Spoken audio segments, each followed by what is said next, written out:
How to fix Monopoly Go not loading. Hi everybody, welcome back to our channel. In this video, I'll be showing you the procedure on how can you fix Monopoly Go not downloading. So not loading. So if there seems to be an issue, then you could try updating first thing. So head over to your respective app store and on the search bar type in Monopoly Go.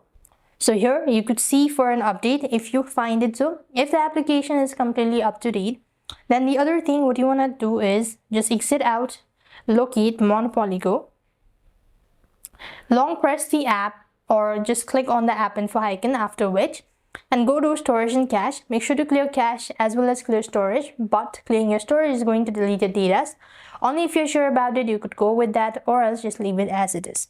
As done, what you need to do is you could also try restarting your device. So to restart, press onto your hold or hold onto your side buttons for a long period of time, and you could find this reset button.